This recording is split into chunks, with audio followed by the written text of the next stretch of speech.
U.S. Food and Drug Administration said it approved Abbott Laboratories' glucose monitoring device for adults with diabetes. This allows millions of people to track their blood sugar without having to prick their fingers.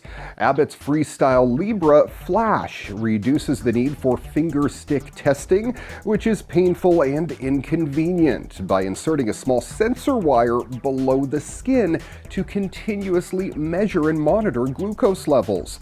The device can be worn for up to 10 days. Traditionally, diabetes patients measured their glucose levels nearly a dozen times a day by pricking their finger for blood samples. Nowadays, advanced continuous glucose monitoring devices, which have sensors to measure glucose readings, are used quite frequently.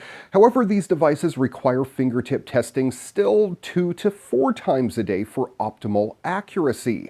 Most diabetes patients do not measure glucose as often as they should because of the discomfort caused by, pricking your finger.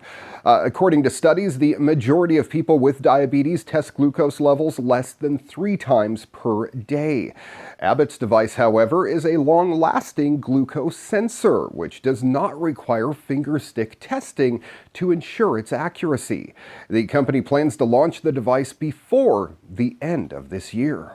A Russian defense manufacturer, named after the inventor of the AK-47, showed off its flying car to company officials and the internet recently. The car, which has 16 sets of rotors, could have military applications down the road, including scouting, communications, and even other more devious tasks.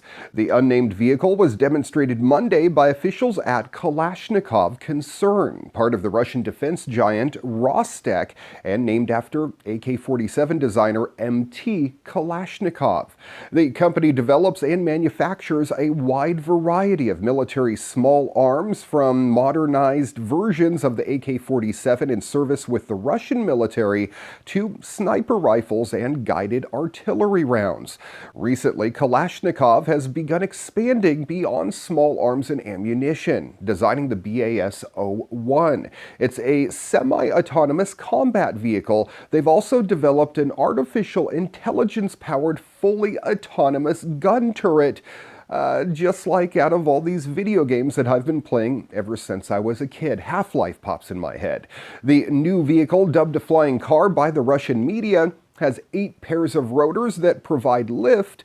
The vehicle has a skeletal metal frame, as of now anyway, and is controlled by a pair of joysticks. Now, a video released by Kalashnikov shows there is surprisingly little to the car. There's no gasoline, no diesel engine. 2 banks of what appear to be batteries are located under the rider and likely provide electricity to the 8 pairs of rotors. A shell or chassis is shown superimposed over the vehicle at the end, but it's difficult to know what to make of this new flying car. But like quadricopter drones, probably only fly for about a half an hour or less before exhausting its batteries. Until the major breakthrough in battery technology happens that everyone is waiting for, a vehicle like this will probably have restrictions on flight time. And of course, it's not going to carry very much either. Once that happens, though, the multi-rotor concept could be scaled upward to power vehicles of all weights and sizes, and could carry some pretty hefty payload as well. Amazon and BMW have announced a partnership that will put Amazon's Alexa into brand new BMW and Mini vehicles starting in 2018. Ask Alexa in car to get directions, call a business, play music or Audible content, control your smart home, check the news, and a whole lot more while you're on the go, and without downloading a separate app. Customers will also have access to tens of thousands of Alexa skills from third-party developers like Starbucks, NPR, and TED Talks, among others. For many requests, Alexa will provide voice responses paired with visual cards on BMW's and Mini's control display, such as to-do lists or weather forecasts.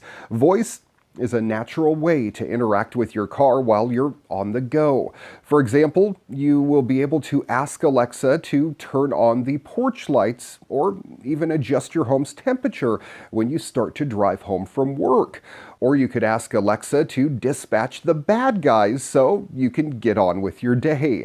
Well done, Mr. Miles. I'll take it from here. Michael, I'm on my way. Hang on. Okay, maybe not that far, but one day, a geek can dream, right? Amazon Alexa will be available in all 2018 model year BMW and Mini vehicles from mid-2018 in the US, UK, and Germany. We haven't heard much out of Camp UVFi since it showed us its racing drone back at CES in early January.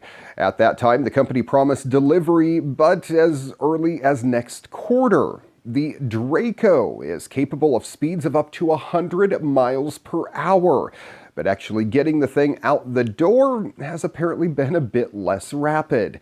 Now, after what sounds like a decent rethink and rebuild, the palm-sized drone finally starts shipping. The Draco is an attempt to tap into the growing world of racing drones by offering a ready-to-fly solution right out of the box.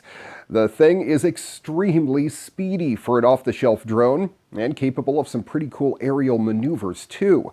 Among the biggest changes to the drone is the move from two separate analog and digital transmission systems to a device that does both. Analog tends to be preferred by drone racers for its stability, while digital is the preferred solution for people looking to transmit video and stills with the device. With both onboard, pilots will have a backup system in case one of them conks out as well. Like before, the drone is offered in a modular configuration, making it easier for users to replace pieces like the arms in the seemingly inevitable event of a crash. The system also features a swappable battery because these things tend to not stay in the air for very long on a single charge.